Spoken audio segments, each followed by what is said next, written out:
The witnesses? Wait, what? The J-Dubs. You know, they come to your house, they talk to you about the... Oh, my goodness. Also, no one in their life has referred to Jehovah's Witnesses as the J-Dubs. The What in the J-Dubs, world? bro. Come on. We are selling the good word. It says witness. You know that broad t-shirt? Pushin P. Stop making them sound Witness. cool. Stop making them sound cool. They're not cool.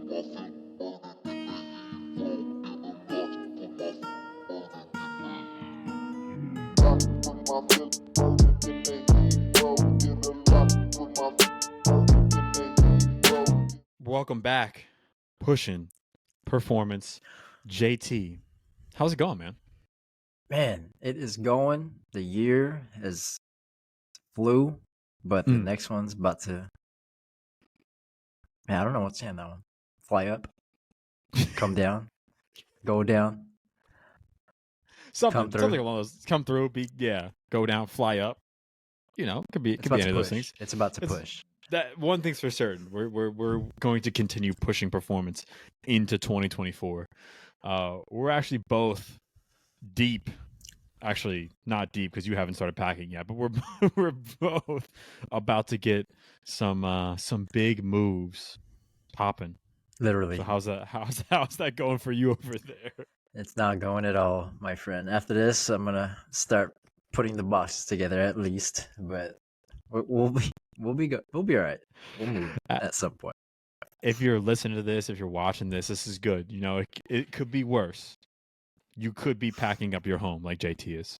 You know, so if you're at work a day on the way to work, you could be packing up. JT's got to move in 24 hours, so it could be worse. You're in a lesson learned. Something that I've learned this year was to plan a little more ahead when it comes to moving. Noted. Yeah, I gave myself a little. I got like a month, so I gave myself a little bit more runway.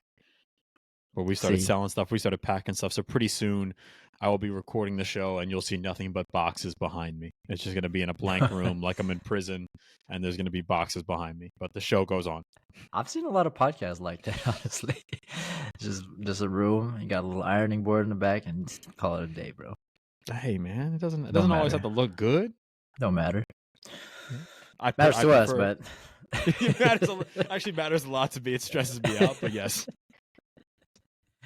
We'll be all right. But how was your 2023, man?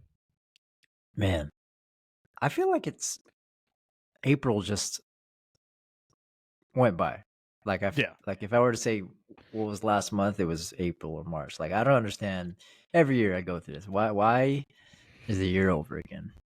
Yeah. It's crazy. Yeah. Yeah, no, I feel that it absolutely flew by. I think part of that's because we're old now. Time just be moving faster. I'm old.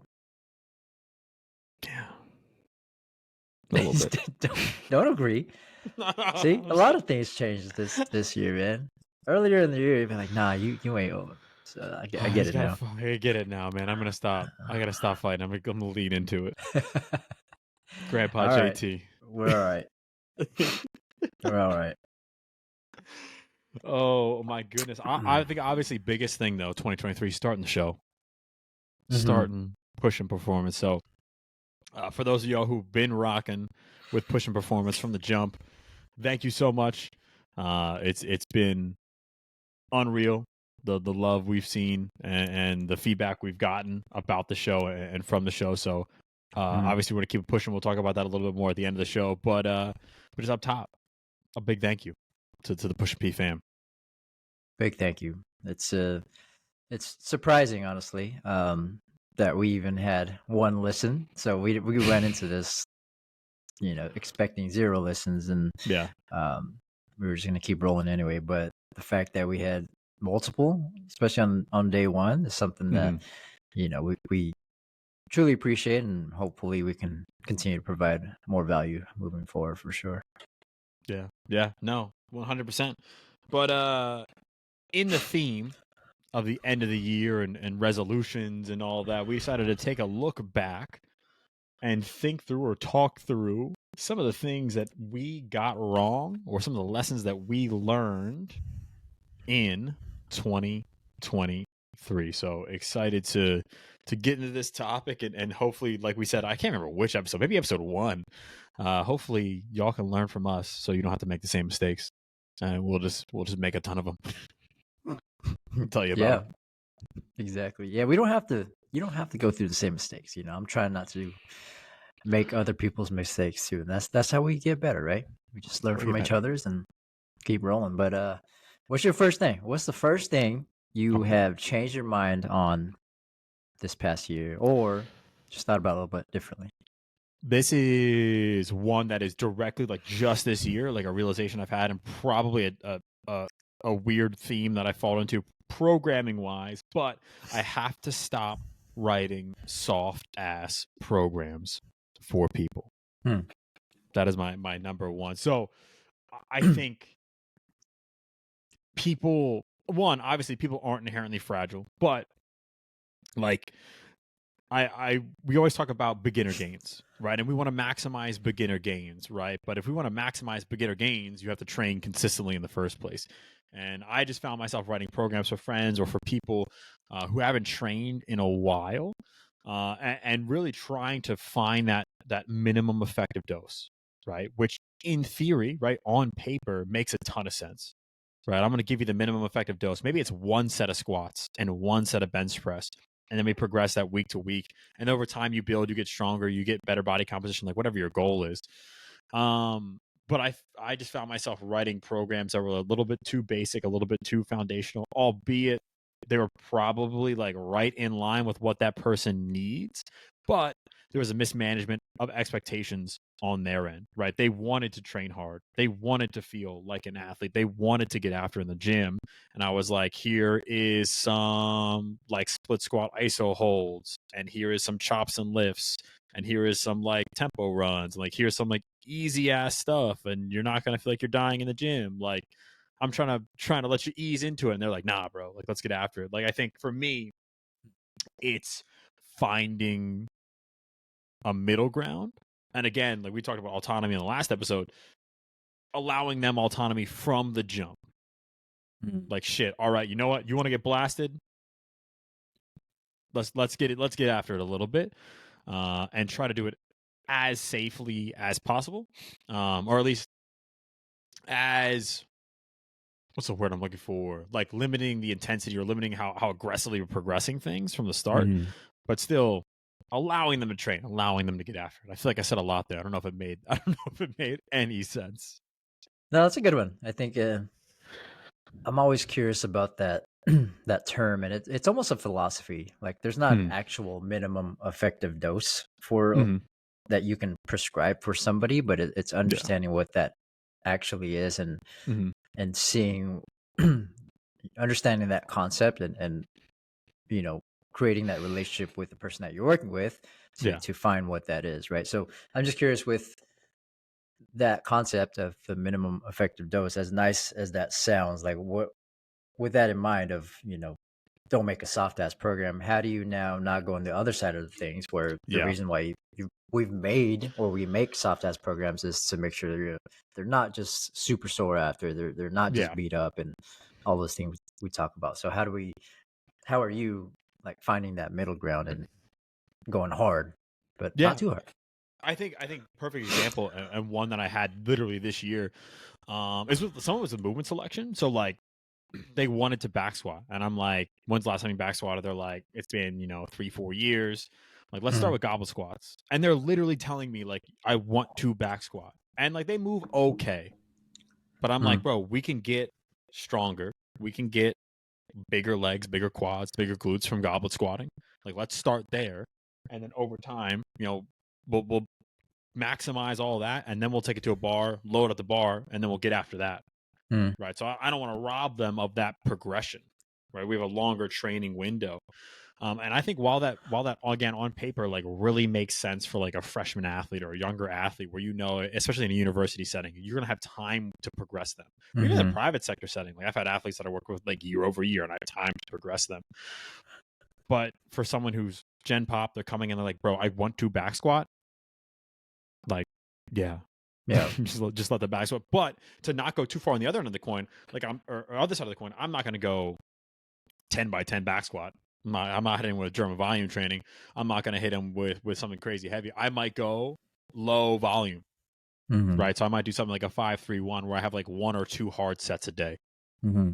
So it's like, hey, you got a set of 5 at, whatever, 70%. Then you got a set of as many as you can do at, 72.5%. I don't remember the percentages for 5-3-1. Or we just throw tempos on them. So it's like, hey, bro, we got, 3 sets of 8. I want a 3-second eccentric. So the load's going to be super light. Now that's going to smoke their legs. They're going to be smoked. But from like a total intensity standpoint, it's going to be inherently lower because we're using that tempo. So like something like that to allow them, and even with that can help them learn and feel the positions out a little bit better. So from a coordination standpoint, they're learning positions, they're learning the movement as they're performing it. And there's no reason that we can't also improve their movement quality or also improve their range of motion, whatever they might need, whatever limitations might be. So yeah, that's kind of my thoughts around it. And yeah, like you said, like the minimum effective dose, like it exists, but you can't find it.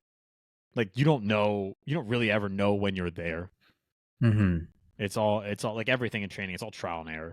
So it's Yeah. like, but yeah, trying to find that middle ground. And again, like autonomy, give them a seat at the table. So the expectations are managed and they want to train. They're excited about the program. Mm-hmm.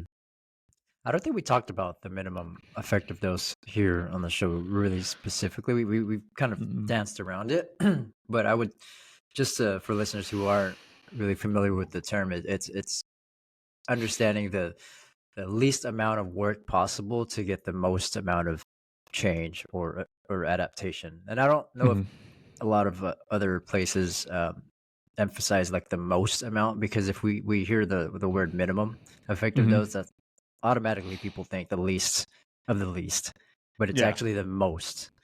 Yeah. The most that you can do to make sure your adaptations are occurring in a way that you're progressing, not just the most and you're just killing yourself every session, right? So I think just to call that out, but it's that's a good one. I'm so with that, just to kind of wrap that up, what's the opposite side of that coin? Like you talked about, what is a soft program? I guess that's the main question. What compared to what you just mentioned, what is a soft program compared to that?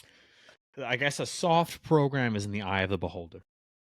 But a soft program could be a great program, right? So I guess what I meant by writing or saying like stop writing soft ass programs is like finding that balance again of giving people what they want and what I think they need or what I know they need. Well, really what I think they need. I don't know anything, right? So with that, I think it's like I think at a time in my programming and a time in my career, I was good at that.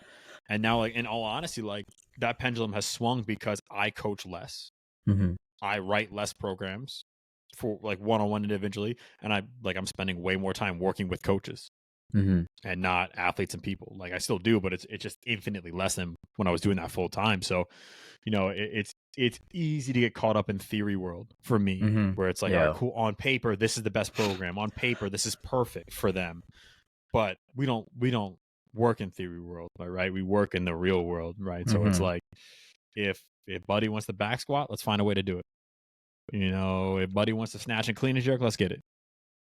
If they would have trained 5 days a week, let's find a way to increase training volume, right? Without killing them, right? So now it's like, all right, now I'm helping them do what they want to do in an intelligent fashion. And obviously this is now coming down to like a personal philosophy thing. There's obviously going to be non-negotiables. Like if someone's like, bro, I want to snatch heavy, and they like literally can't put their arms over their head, it's gonna be like, hey, you physically can't. Like maybe we can dumbbell snatch, maybe we could, probably not, but like maybe we could find, but like let's work towards it. I never want to say you can ever do that. Like let's build towards that. Let's build your general capacity, whether it's in your range of motion, what your shoulders are capable of, in strength, whatever it is, towards snatching. But yeah, like it's now a personal philosophy piece. Right. I like that. So I think just almost saying not going into a program thinking that you know more than the person in front of you, where we only know 10% more, but not they know themselves more than we know them. I, They've lived I have, themselves. They live with themselves more than we live with them. So yeah, and like I don't know why I couldn't have just said it that simply from the beginning, but yes, that that is no, exactly it, that's right? that's what that's what you said. So well put. But but yeah, and it's like helping them understand themselves better, but they know what they want. Hmm.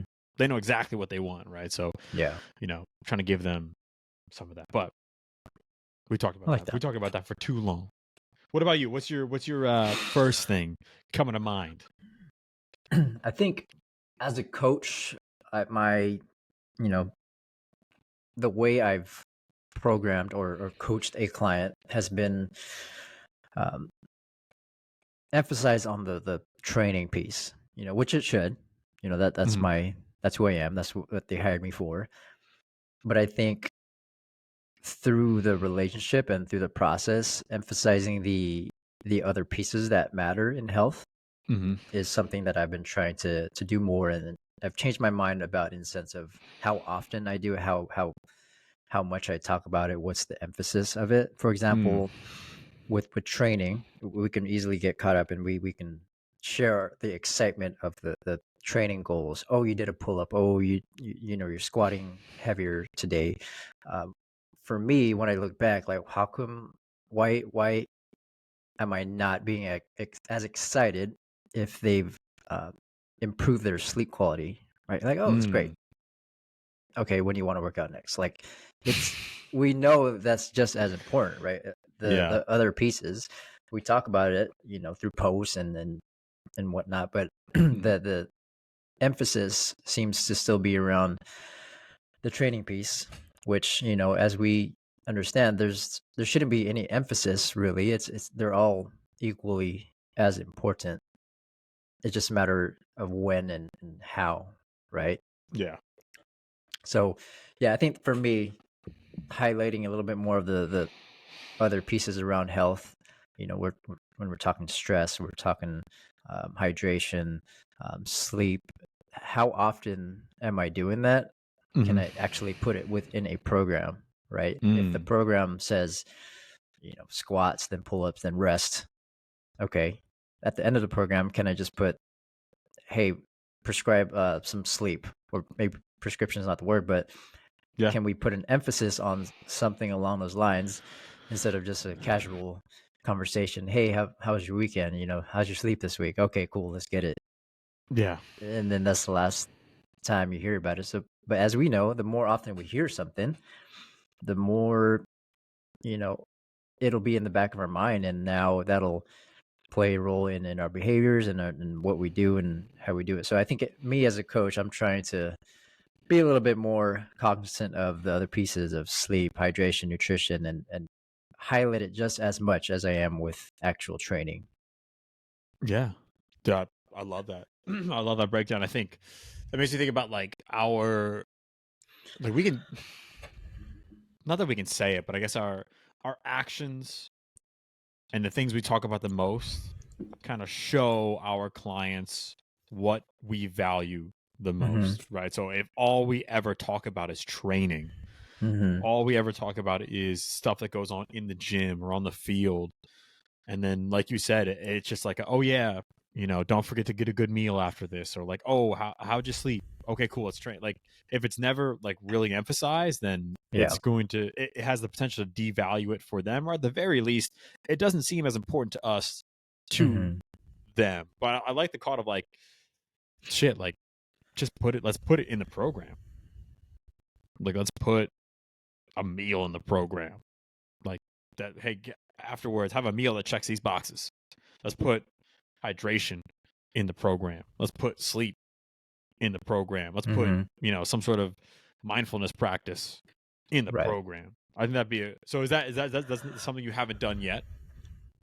Not as much. I've been trying to sprinkle it in as we progress with the clients that I do have, and it's something I'm trying to think about a little bit more. Like even what you mentioned, like within the program, at the end we can put little bit more specific guidelines on sleep based off of the things that we know that they need, or Yeah. pre-workout, what just highlighting some things that we think that they should come in with. Have you had your sodium intake prior to this heavier session of drill work or cardio? So things like that, I think, would help emphasize, as opposed to those casual conversations that we have. And we think that it's helping. Maybe it might, but I think if it's on the actual program on paper, we'll see the value as a coach, and then as a client, or as Thumbs up.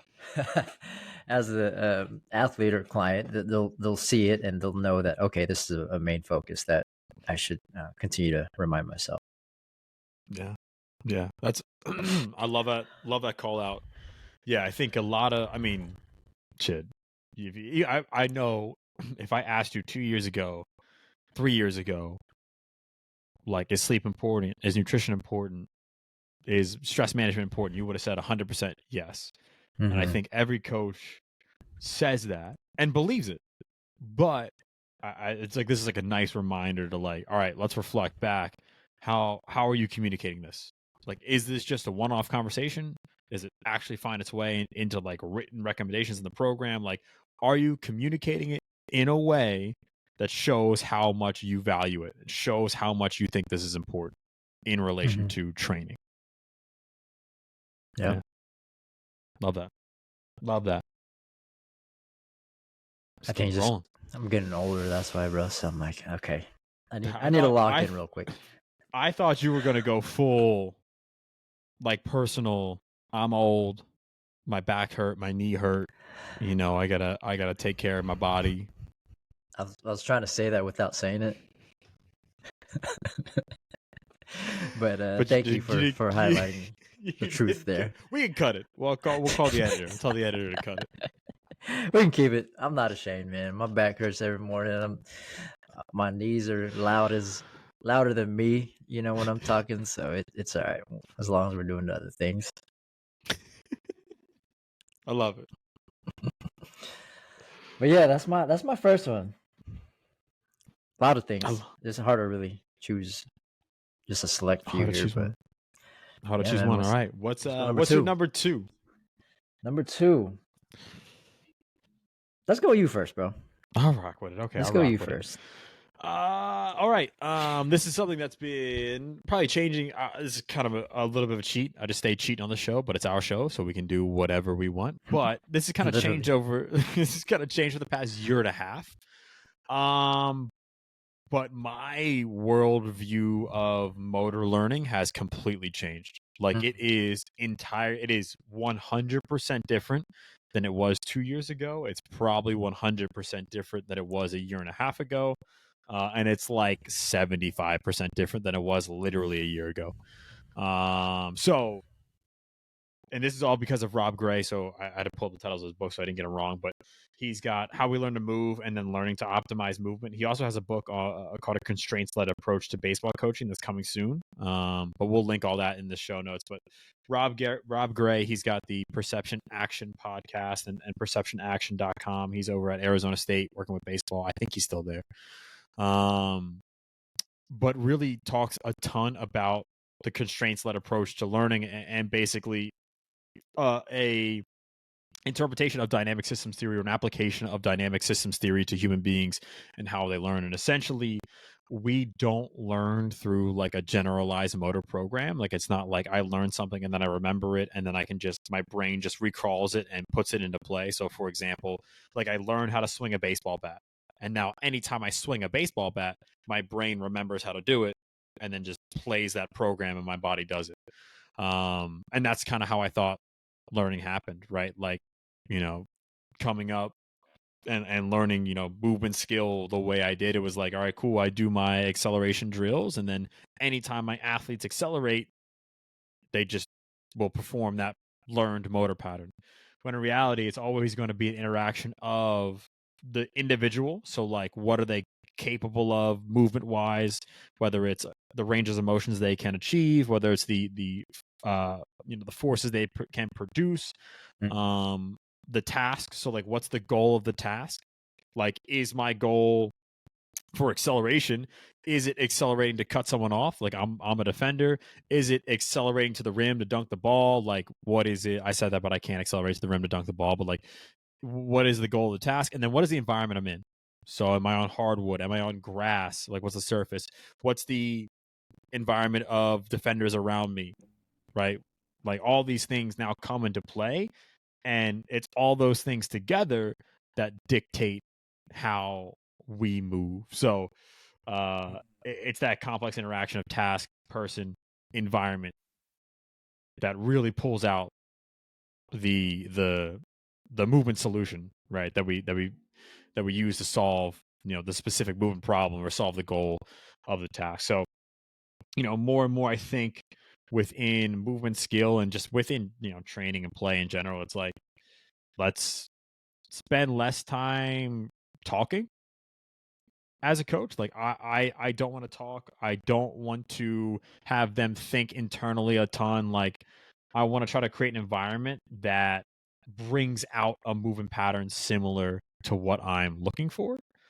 And I want to give people opportunity to make decisions, to read, react, to play, to try different things, to be creative, to fail, to learn. Like I want to guide it, but I don't want to necessarily like control the process as much as possible. So I think that's a major area that's changed for me. And then kind of born out of that is this idea that like we can't create the same movement pattern. Like it's crazy to think about, but like even someone as good at their craft as like Steph Curry shooting a ball, like he can shoot from the same spot and every shot is going to be like some percentage point different. Right. He's just really good at organizing his body to get to the same outcome, which is making the shot. Right. Yeah. But whether it's a more contribution from the legs, more contribution from the torso, more contribution from the flick of the wrist, like whatever it is, he's going to organize his shot in a way to get it in. And he's just Right. so good at it that he can now actually have more variability in his shot and still get to the same end, to still get to the same outcome. So, some interesting stuff in that, just thinking about how we move and how we learn to move. So I think it was maybe you saw me, I think it was April. It was either April or March. And I was like talking about this and I was like mind blown to the point where I was like kind of sad. I was like, I don't know anything. I was like, I don't know what's going on. I don't know what I'm doing. I don't know what's happening. It's the whole Dunning-Kruger effect in play here, right? Literally. So what was the one you said when you changed your mind on it? Was it initially you were thinking as skills of how we learned individual? Like if we train a specific movement it within a controlled isolated setting, you're saying you've changed your mind on the in the sense of that it won't always translate based off of the environmental factors that Yes. were put in through time. Yes, exactly. And like there are people who will say, and I've seen this, I don't want to straw man someone else's argument, but I've seen people say that it will never transfer. So I've literally seen people say like, hey, like shooting drills by themselves don't transfer at all. I don't Why would think they say that? so they're full blown like so basically, and again, like this is not my argument, and if someone is listening to this and like you got it wrong, hit us up, come on the show. Would love to have a full show kind of going back and forth and talking about motor learning because it's incredibly interesting and important for all coaches. But people will make the argument, and I've seen the argument made that basically, let's just take a spot shooting drill. I'm working on my corner threes and I'm just dribble shooting it, or I'm like whatever. It's still non-specific to the game. Right? It's non-specific to the environment of the game. Yeah. Right? So I'm getting 50 shots up in the corner. Right? Or whatever. I'm getting 100 shots up in the corner. People say that doesn't transfer because in the game, you're not just spot up shooting, typically. right? Maybe it's a catch and shoot. Maybe you're running into the corner off the dribble and shooting, right? Maybe someone rebounds, it kicks it out to you, and you're shooting with a defender in your face, right? There's the environment's completely different, and to a certain degree, the task is different, right? If I'm just spotting shooting in the gym by myself, that's a different task than if I'm pulling up and you're closing out on me. Well, Mm-hmm. like the task is the same. Sorry, the constraints of that task change because now I have someone in my face Yeah. that I have to shoot over potentially. So like they'll say that doesn't transfer because the environment is so different. When in reality, like I don't think. I mean, that's obviously not true. If you look at like what do the great shooters do? They're Yeah. like Steph's hitting 100 in the corner, in Yeah. practice. Yeah. So I think That's interesting. Okay. so I think like the disconnect there is like if you only do that, if you Right. only ever like, but people, that's not how it works. Right. Yeah.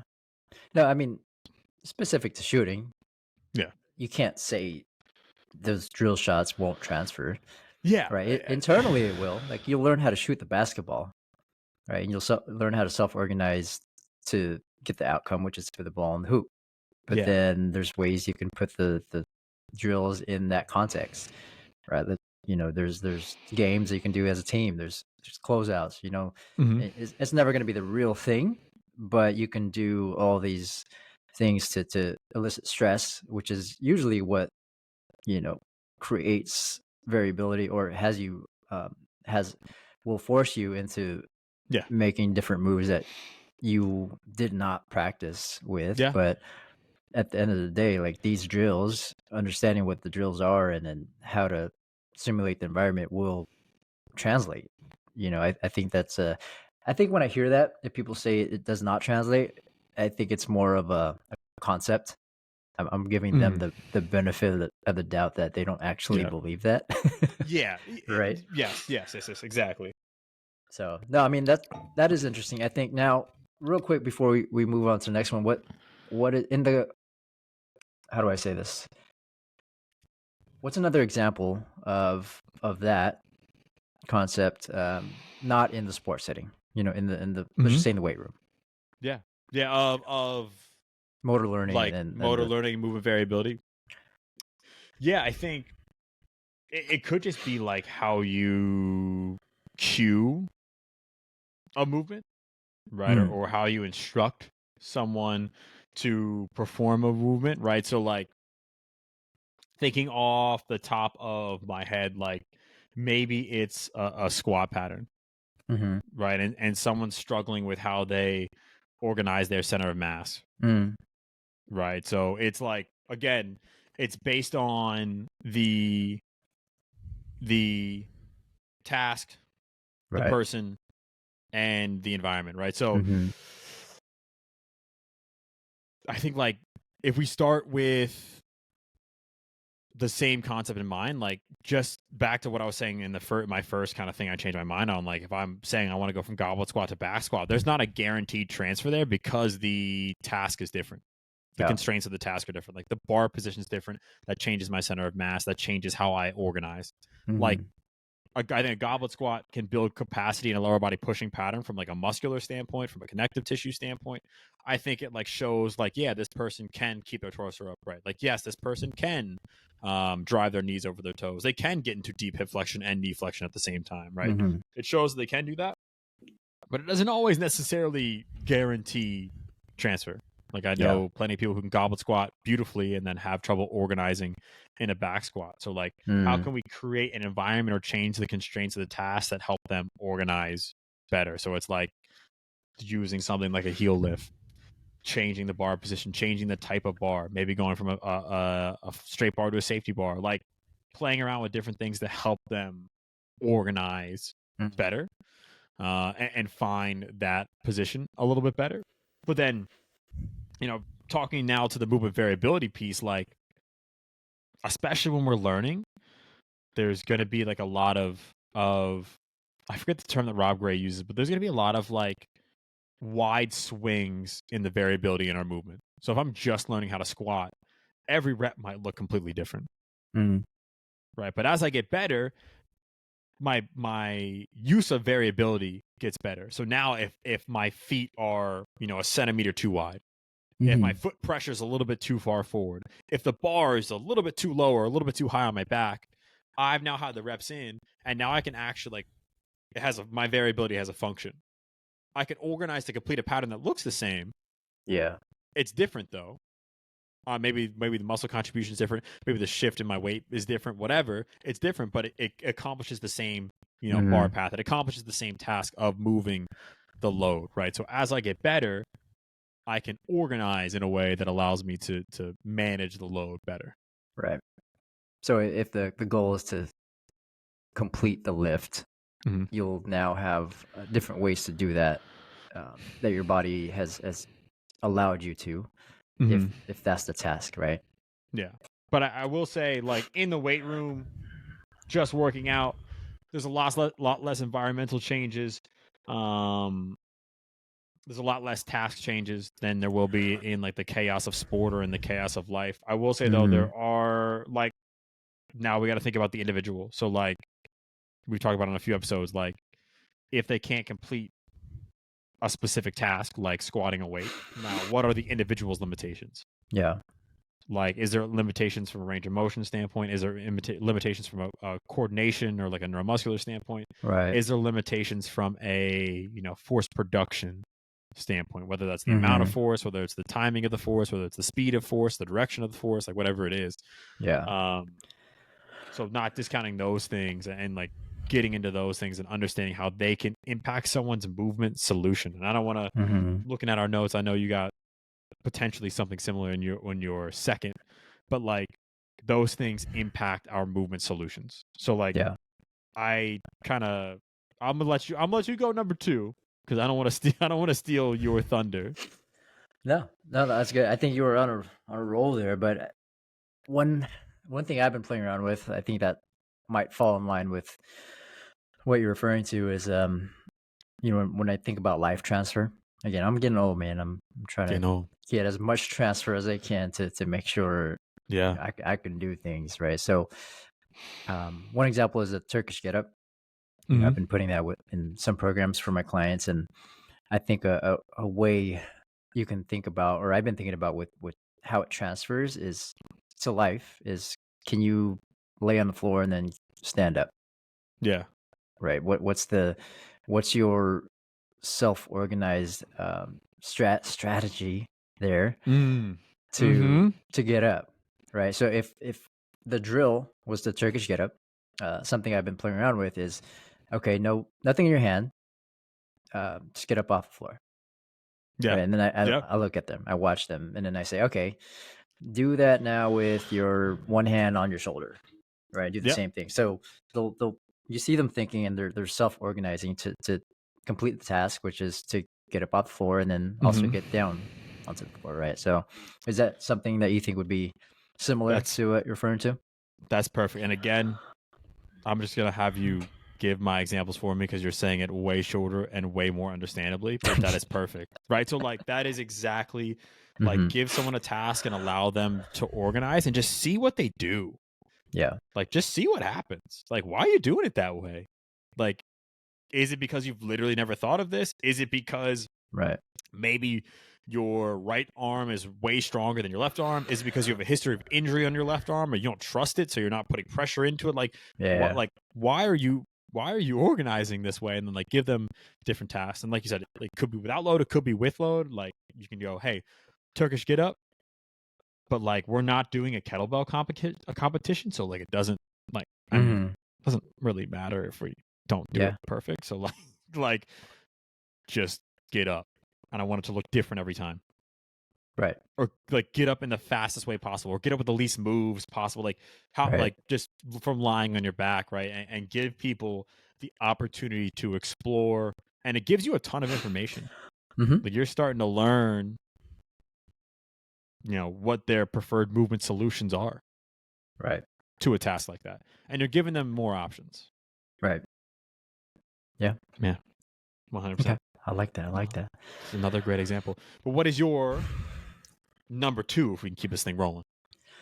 Yeah, I think it ties in well with what you're referring to hear in this past year and um, years past. I think now this past year has just at least put words into some thoughts I've been having, and Mm-hmm. that's the thought of movement compensation, right? I think as we learn new things, as we go through courses of how to reduce pain, how to fix asymmetries, how to look at people's compensations, and then I think we as coaches who inherently want to help, we want to make sure that people don't have pain, people can move efficiently and move well. I think we automatically try to fix people's compensations, right? We look at an asymmetry and then like, ah, that's why it hurts. Let's fix that. And Yeah. sometimes it does work, sometimes it helps. Yeah. But I think my thought around the movement compensations has changed in the sense of there's a reason why compensations are there, Yeah. right? There's Yep. their bodies are trying to, like you said, self-organize to do the task at hand, whether it be doing a squat and they're shifting to the right or shifting to the left. They're Mm-hmm. doing that for the reason that we don't know yet, Mm-hmm. but they're compensating to complete the task, which is to go down and then come back up, Mm-hmm. right?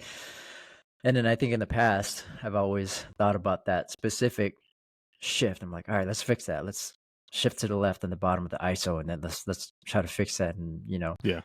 sometimes it helps, but a lot of times it's more of, okay, why are they doing that in the first place? Yeah. Right. Another example, I think walking. I used to look at people's gaits.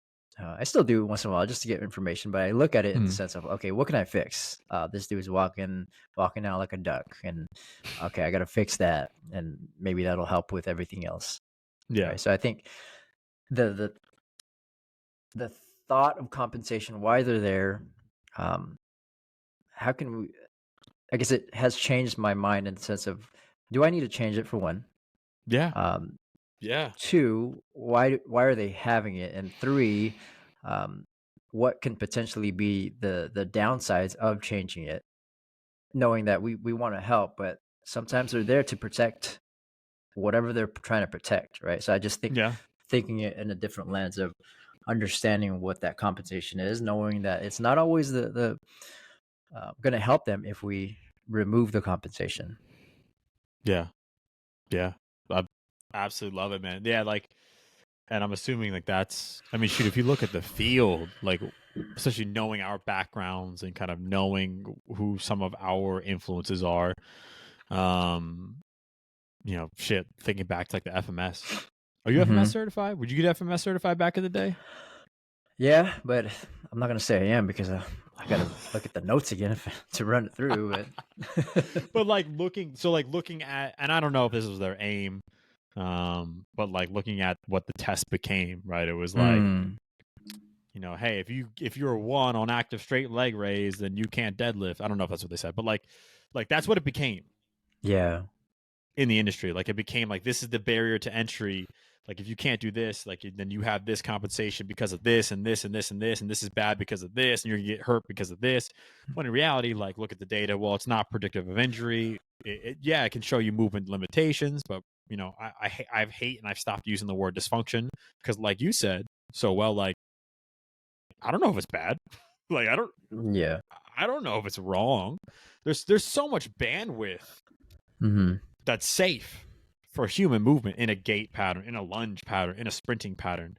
Like if you look at the in the Olympics, the final of the 100, everyone's running like, yeah, there's principles we're not violating, but everyone's running a little bit different. yeah, You know what I mean? Like everyone's moving a little bit different. And I'd be hard pressed to say that making a small minute change is going to have, towards the optimal model is going to make them significantly faster. In reality, right, like you said, they're doing it for a reason. They'll probably get slower. yeah. No, for sure. And speaking of the FMS, doesn't like LeBron have one of the worst scores of in history or something? Somewhere I've I I've heard that. heard I've heard rumor. Yeah, like everything's so task specific. Like he is organizing in a way that allows him to be like literally the best basketball player on the earth for like 17 years. And like up until the past 3 years, like pretty injury free. 7 years, but we don't have Is to it 7 years? go Yeah, sorry. I was giving it too much. I'm just kidding. I'm giving it too much. But yeah, like No, I it's mean, sorry, my mind is on that, trying to get out of that basketball debate right now. I think I should take that back. I think bringing LeBron in any conversation in comparison is never a good idea. I'm never going to compare LeBron to any human. That's fair. Ever. That's fair. That's fair. We're not comparing LeBron to Susie. But the point is, I think the FMS is a good example. I think once, the active straight leg raise, people just automatically thought tight hamstrings were bad. Stretch out your hamstrings, then you'll have better flexibility. And now people might think that they're not going to get injured or whatnot, and it's false. Yeah. All right. So no, that's a good example. I think one thing I learned this from Paul Favorites, PJF, and I thought about it a little bit more. I read into more articles in the sense of, or the topic of going back to compensation, and compensation due to a lack of movement can be solved with more movement, right? So if somebody's compensating in their, I don't know, their shoulders, their hips and their low back, and they're feeling pain, that's typically when we want to solve these compensations, if there's some pain involved. And if they're coming from a place of not moving or not exercising or not working out ever, a lot of times we don't have to really dissect those individual areas and, let's help your hips, let's help your shoulders. More oftentimes than not, the way to help those movement compensations is to get them stronger, right? It's to just work out, just move. Yeah. And then through that strength, that'll help strengthen the body systemically. And now those compensations will, help over time without us really having to go as deep as we need to. So that's one thing I think I wanted to dive into a little bit more. If somebody's not moving and they hurt, all right, let's get them moving. Yeah. And then sometimes magic will happen from there. Yeah. That makes me think about, I was listening to something, it was like Dr. Jordan Shallow from Prescript. I think it was on a podcast that our boy Nabil sent. Nabil, come on the show, bro. If you're listening, come on the show. But he sent one over, and he was talking about a Gen Pop person learning a squat. And strength, like literally, like you said, like strength potentially being a major limitation, and changing someone's movement solution. So like if I have a hard time maintaining an upright torso in a goblet squat or in a bodyweight squat, well, maybe it's because I'm so undertrained or untrained or detrained or whatever, that like squatting my body weight's like a 70% effort. Or squatting 15 pounds is a 70% effort. Right. So now I have to like drive my center of mass forward, hinge, like load my hips, load my back more to actually stand up. And I can't push through my quads primarily. Right? I can't brace and organize my spine in an upright position. Right? Because I don't have the strength to. Yeah. Yeah. So people's past history will dictate the competitions. And I think as a coach, for me, I'm trying to look at that a little bit more, what's the word I'm looking for? In detail, why this person's having competition and what do I do with that information, as opposed to, oh, this person's compensating, let's fix that. And, I'm going to be the best coach ever, which that's not always going to be the case there. Yeah. Hey, it's we don't have all the answers. We don't know everything. It sounds to me like almost like meditation, right? I want to listen and learn without judgment. Yeah. So exactly. Like here, I'm not going to judge. I just want to learn. I'm just taking in the information. Yeah. We can't. And we can't judge. Yeah. Once I start saying I have all the answers, just fire me.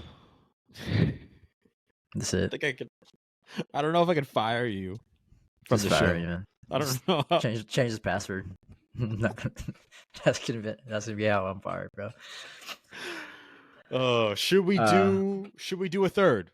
We A got a bonus third. third. We got a Let's third. go. Should we run it? We All got a right, I'll run third. it. Hit him We'll with the third. we'll we'll keep it short for him. My number 3. There is not a right or wrong way to breathe. Ooh. Again, now we're getting hot. We're getting hot. Who you talking about, bro? A diaphragmatic breath is not the missing link to your health and performance. I promise you. There's a couple caveats here. We can go back and forth, but I'm just thinking about how hot the breath concept and topic has been in our industry. Yeah. Hot. Okay. Piping. Sizzling. Running up like the Jonas Brothers. But you like that one. But people sleep on Burning Up. People sleep on Burning Up by the Jonas I Brothers. love that song. That song's a banger, dude. I love that song. Absolute juicy. But I think like there again, like back to how we organize, like people are breathing away for a certain reason, but I don't think that we can say that not diaphragmatically breathing, or the flip side of that, like diaphragmatically breathing all the time is good. Like there's a time and a place where we don't need to take a deep diaphragmatic breath, or when we do need to breathe through our mouth to get as much oxygen in a short amount of time as possible. So like maybe it is mouth breathing. And I guess I probably should have said not diaphragmatic breathing. I probably should have said nasal breathing, or nasal only breathing. Like now I know like Breath, the book Breath came out and was super hot, and like they did a self study, if you want to call it that, quote unquote, where it was like they taped their nose up shut and they could only breathe through their mouth for like 7 days, and like their blood pressure went up and their whatever changed, and they were gonna die and all this stuff. And it's like that's a one person thing in like an environment that isn't real, where you literally cannot get oxygen in or out of your nose. Like that's not what's happening in someone's like life. So it's like that's not a 1-for-1. Also in that book he said that like your lactic systems and your basically your everything but your aerobic systems or anaerobic stuff was like bad to use. And I was like, that doesn't make sense. If there's something bad to use in the body, then the body wouldn't have that process. That's just right. bad framing. It's a bad way to frame. Poor framing. So I think for me, like I started the year, to now round this up makes sense. I think I started the year like obsessing about how people were breathing all the time, and I think there's a time and a place for a deep diaphragmatic breath. But I think we don't need to obsess about it. And if you're a coach who like doesn't ever think about it, then you're probably okay. Probably okay. What are your thoughts? What do you mean by probably okay? Like if you never ever show someone how to take a deep nasal breath, if you never ever assess what their breathing mechanics look like, I think you're 100% still be able to get people towards their performance, health, wellness goals, whatever they are, whether it's sport, whether it's life, whether it's weight loss, whether it's rehab, like whatever. You'll still be fine. I think even from a down regulatory standpoint, like you probably could, breathe shittily. So like you probably could like mouth breathe for your meditation, and you could still down regulate. Like maybe it's not the same, maybe it's not the same amount, but I just think you don't need to obsess over it, and it's probably not the missing link. And I'm also not talking about like rib cage function and how your rib cage can or cannot move. That's a little bit different than nasal breathing and diaphragmatic breathing. Okay. I blame Harry Potter for putting a bad connotation for the mouth breathing, bro. They were wrong for that one. They're wrong for that. I mean, just to push back, because I mean, you're right that if we don't ever think about or talk about how to breathe properly to our clients, they'll be fine, right? We've been doing this for 40 plus years. We as our industry, we didn't have to do much emphasis on breathing, and people get results, right? So I guess more of would this be the same concept of if we never really talk about sleep with our clients, which I haven't really talked about sleep when I didn't really know much about it in the Mhm. past. Would focus on training, contrast to what I mentioned earlier, and they get the results they want. Would you agree that talking about breathing would be more beneficial than it is um not beneficial, benevolent? Is that the word I'm looking for? I benevolent sounds like a Harry Potter word. Uh, um, I don't thinking out loud. Sleep's obviously gonna be infinitely more important. Maybe that's a bad Um, example, but I know. I see you what you're get the saying. Though. point. I Yeah. know you weren't going one for one, but I'm trying to find where it goes on the totem pole of like importance. I think it's really really low. I think it could potentially Mm, be impactful. Like I'm not saying it. I don't think it would be a negative impact to talk about. At worst, it's kind of insignificant. At best, it's you know hopefully practically significant, where it makes some sort of positive impact, whether it's in training or in how you feel throughout the day. But I think it's probably really really low. mm, Like I'm trying to find something to compare it to. Like well below. I think it's below like that you have a mindfulness practice. I think first and foremost is just like doing something, and then we can talk about how you okay. breathe. Like I think it's pretty low on the recovery, on the health standpoint. Again, not saying that it can't make any impact. Um, but I think a lot of this stems from like I don't think our breathing also like can reliably show prediction for injury or reliably show prediction for posture, prediction for like health related issues. Like Mm, I think there's a lot of correlation that doesn't necessarily drive causation from mm. um, our breath. But I don't I don't think know it's if I don't think maybe it's we don't bad. have enough studies, right, to really support anything of what we're talking about. Maybe there Yeah, are, but I think it's so new and nuanced in our industry where there might not be much there's not a meta-analysis ton. to really At least reference from. I haven't seen a ton. I've read a handful of papers. Or probably like a dozen or so papers, and a lot, at least like about how we breathe, and then like how that relates to different health outcomes. So like whether it's blood pressure or not health outcomes, but like health markers. So whether it's blood pressure, whether it's pain, um, Mhm. and it seems super unreliable. Whether it's a deep diaphragmatic breath, whether it's a mouth breath, like whatever. Mm, Like yeah, so interesting. Because if that's kind of something that I don't really assess anymore. I interesting. don't really A talk few about things as come to much mind anymore. when with breathing, and like for example, the nuanced athletes, if you want to call them athletes. Mm. If we have clients that want to hike up, um, low high elevation mountains, or swimmers, people where breathing really matters. Do you still Mm. feel like there's benefit So to that? that's different. So Mm, then I should have drawn this line in the sand. There's a distinct difference between like mouth breathing and a right or wrong way to breathe and like respiratory training, okay. like building lung capacity and like changing the amount of oxygen you can inhale and exhale with each breath. Mm, And I guess the amount of oxygen you can inhale, the amount of CO2 you can unload with each breath. So I think like respiratory training, like whether you're like breathe, like you have a respiratory training device, whether you're breathing into a balloon or exhaling into a balloon, like you're improving what your lungs can do. You're actually like training your right. diaphragm and breathing more efficiently. That could potentially be important for a whole host of populations. Like you're doing lung rehab, you're getting back into shape, you're hiking at high elevations, you're a swimmer, you're an endurance athlete. Shit, even if you're a team sport athlete, there's I think Joel Smith just posted in his newsletter some stuff for how it could be important for sprinters in their first Mm, couple of steps, like having a really forceful exhale and building your lung capacity, building capacity of your diaphragm. That's different than to me than having breathing technique and nasal breathing versus mouth breathing. mm. Okay, that's fair. Yeah, yeah, That's yeah, good yeah. to highlight. One last thing before we move on there, because I think it's a very important topic to Mm-hmm. really dive into.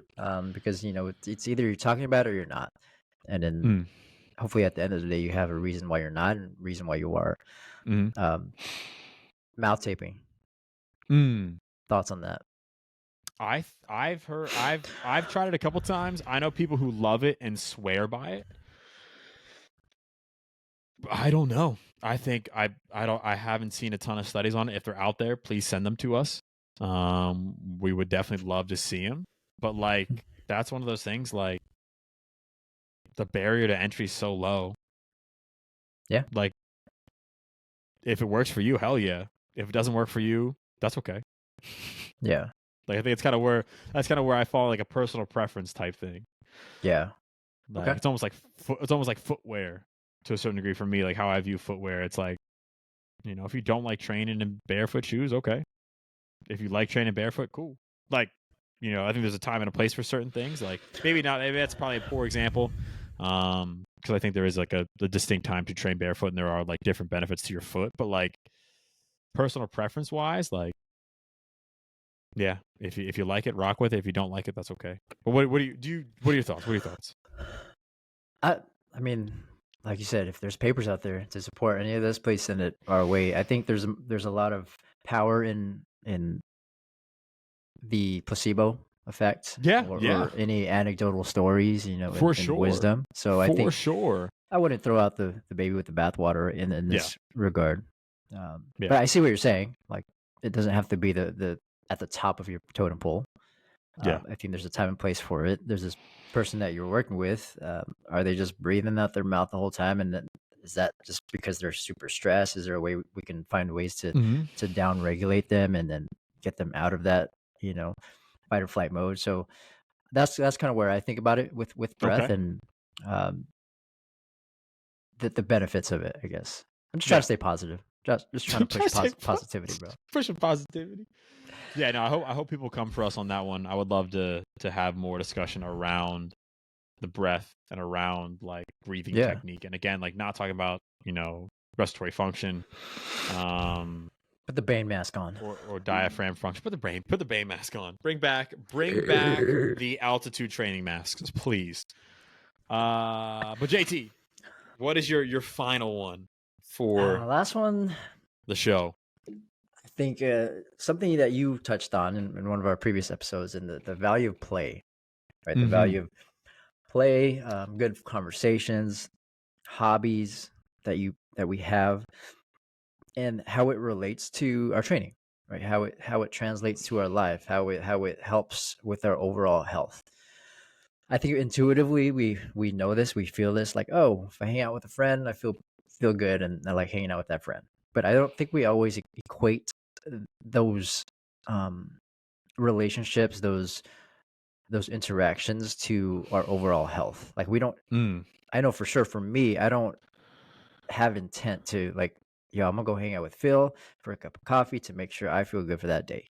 Yeah. Right? I think it's not something I really we need to voice out, but I think if we put intent in those types of things that hopefully happen around our lives, and if Mm-hmm. they're not, like, we should start to be more intentful with having conversations with people that we like to have conversations with. Hence why we have this podcast. You Yeah. know, if you like playing basketball, if you like playing soccer, like, be intentful with playing more soccer, Yeah. knowing that it's a way to really round out your life, really to help you rest. Right? I don't think rest is always just on the couch, but can you rest through having good convos? Watching a good movie, those kind of things. If we be a little bit more intentful with all those things that can help us reduce stress and be more whole, I think that for me, I've changed my mind and how that plays into my life. Yeah. When you talk about rest, are you talking about rest from like a psychological standpoint, like emotional Psychological, standpoint? yeah. If we're just thinking about stress in general, like if we're going through a stressful time in our lives, being more intentful with those things of, I'm gonna go play basketball, or I'm gonna play some tennis, I'm gonna have good conversations with some friends, knowing I that got that'll you. play with the reduction of our stress. Mm-hmm. And I think intuitively we know this, we feel this. See, Kingsley knows too. He's turned up. He's turned up, right? um, so that's what I mean by that. Does it? Okay. How can it help us reduce our overall stress to help with our overall well-being? I got you. Yeah. So it's almost like you said, so being intentional. Mm-hmm. Like I'm gonna pick and choose those things. Like think about that as an input that's gonna have a specific Mm-hmm. change or a specific output. So it's like, all right, I'm having a rough week. I'm gonna call up JT and be like, yo, let's go play some 101 or let's go play some barrel, get some shots up. Knowing that's gonna help me relax, right? So it's like, all right, I know how this makes me feel. I'm not just doing it to do it. I'm doing it Mm-hmm. for a specific, like to get a specific outcome change. Right. Okay. Don't do that though. Your stress levels might go up if you play me 1-on-1, bro. But no, that's really it. It's what are your hobbies? What are the things that you like to do to relax, and what are um who are the people that you want to be around with, and, Yeah. and taking that in inventory and understanding that it'll help you with whatever goals that you have, specifically training. If we're I think people, like I said, know this intuitively, but then if we tie that in with what we do in the weight room, I think we'll just be a little bit more whole Yeah. going into it. I love that's so good. That's I think one of the best things, one of the most like illuminating things I've done. It was like this one value setting prompt I did, I think at some point last year. It was like, what are the activities that give you energy? Mm, Like just sit, start writing, see what comes out, try to start to rank them as far as like what gives you the most energy and how, and try to put like descriptions yeah. to it. Like, what do you mean by that? Is it emotional? Is it physical? Mm-hmm. Um, and that's kind of where this whole play thing started for me, where it was like, I just like playing games and competing and moving my body. Like, I don't care if it's volleyball, tennis, basketball, even though I do get stressed playing. You've seen me get stressed out playing tennis. But like spike ball, ping pong, like whatever. Like, I just like moving my body and Right. playing and Yeah. connecting with other people. Like, that's like, but I like never thought about it that way until I sat down and was like, all right, like, Mm-hmm. what what do I actually like doing and why? Yeah. Yeah. It's like funny, like you never really sit and think about those things. No, and I think we should all do that because we were all kids at some point. Yeah. Pretty sure we all played, whether it be by ourselves or with other kids. So how can we get to that point? And because I would argue that you had very low stress levels when you were doing that, Yeah, yeah. right? I'm just here playing, just enjoying life. Just chill. So, but yeah, I think that's hopefully there's some lessons in there that people can take away from, and hopefully people are already doing. I'm Yeah, pretty sure when we go into this, like we're not giving new nuggets to some people. Hopefully we are, but at the same time, yeah, it's hopefully it's just more review and reflection. Like, oh yeah, I haven't really thought about that. And if it's the other way, where yeah, I've been doing that, perfect. Let yeah. teach us some lessons too. Yeah, and shame on you for not telling us sooner. But yeah, hopefully people get inspired to take the time and reflect back on their year and just think through. All right, where have I changed my mind, or how have I grown as a coach? How have I grown as a person throughout this Mm-hmm. year? And looking into next year, what am I going to try to do differently? Yeah. JT, even just having this conversation with you, it's got my mind turning on some things I can start to implement, some things I can start to do personally, professionally, Mm-hmm. differently. But for time's sake, let's start to land this plane. One more question for you, JT. What do we have planned in 2024? What is on the horizon for Push and Performance that people should get excited for? Um, Other than more interviews, more fun convos that we'll have, things, Things, resources, stuff. stuff, resources, guides, programs, all that stuff to really help, you know, um, put put things on paper that people can use to help better their lives, their coaching careers, all that stuff. So I'm excited for that. Yeah.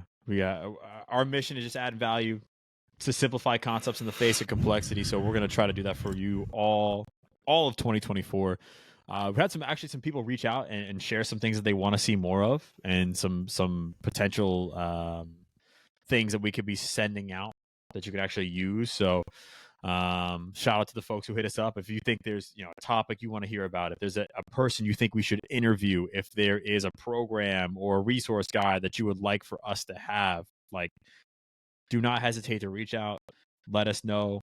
We just want to help.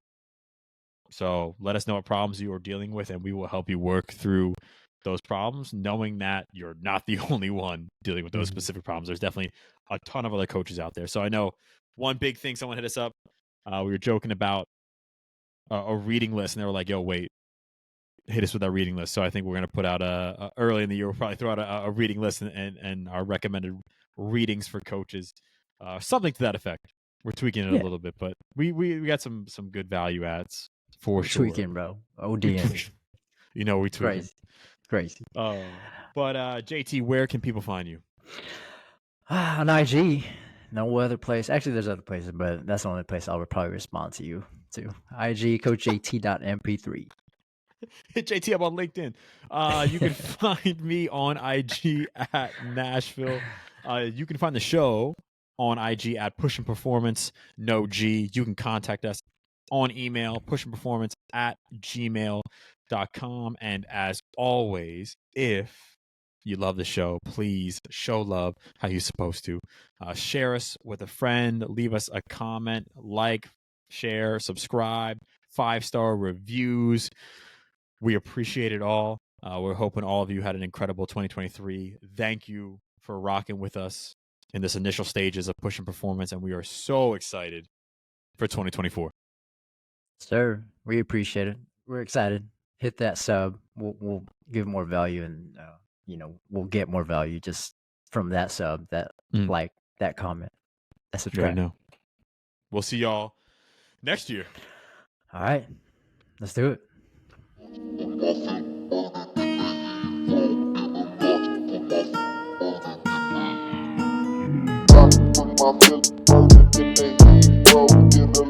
Put my